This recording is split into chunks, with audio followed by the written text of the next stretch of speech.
நான் எண்ணி பார்க்கிறேன். இந்த ஆலயத்திலே படித்த திருமறைப்பள்ளி மாணவன். நான் திருமறைப்பள்ளி மாணவனாக இருக்கும்போது இப்படி பெஞ்சில் எல்லாம் இருக்க முடியாது. இந்த பகுதியிலே தான் ஆண் பிள்ளைகள் எல்லாரும் கீழே இருக்க வேண்டும், பெண் பிள்ளைகள் எல்லாம் இந்த பகுதியிலே கீழே இருப்பார்கள். அப்போது சபைக்குழு உறுப்பினர்களாக இருந்தவர்களிடம், என்னுடைய திருமறைப்பள்ளி ஆசிரியர்களிடம் அதிகமாக காதில் திரும்ப வாங்கி இருக்கிறேன். ஏனென்றால் பேசிக்கொண்டிருந்ததால்.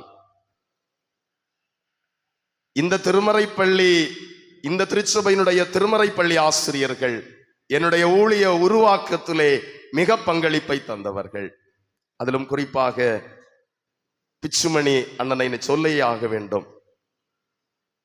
நான் பிரைமரி வகுப்பிலே இருக்கும்போது, மாணவனாக இருக்கும்போது, இவ்வளவு நீளம் இருக்கும் ஒரு ரப்பர் கம்பை எடுத்துக்கொண்டுதான் சண்டே ஸ்கூலிலே வருவார். வசனம் படிக்காதவர்களுக்கு அடி முழங்காலுக்கு கீழ் உண்டு.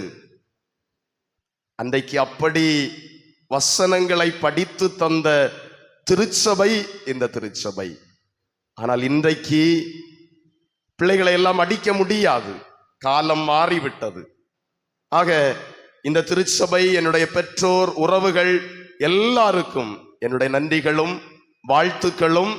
நான் இந்த இடத்துல நிற்பது, இந்த உயர்வை பெற்றிருப்பது என்னுடைய சுயபலத்தாலோ என்னுடைய உழைப்பாலோ அல்ல, கடவுளுடைய கிருபையினால் என்பதை சொல்லி ஆண்டவருடைய வார்த்தைக்கு நேராக கடந்து செல்லலாம் என்று ஆசிக்கிறேன்.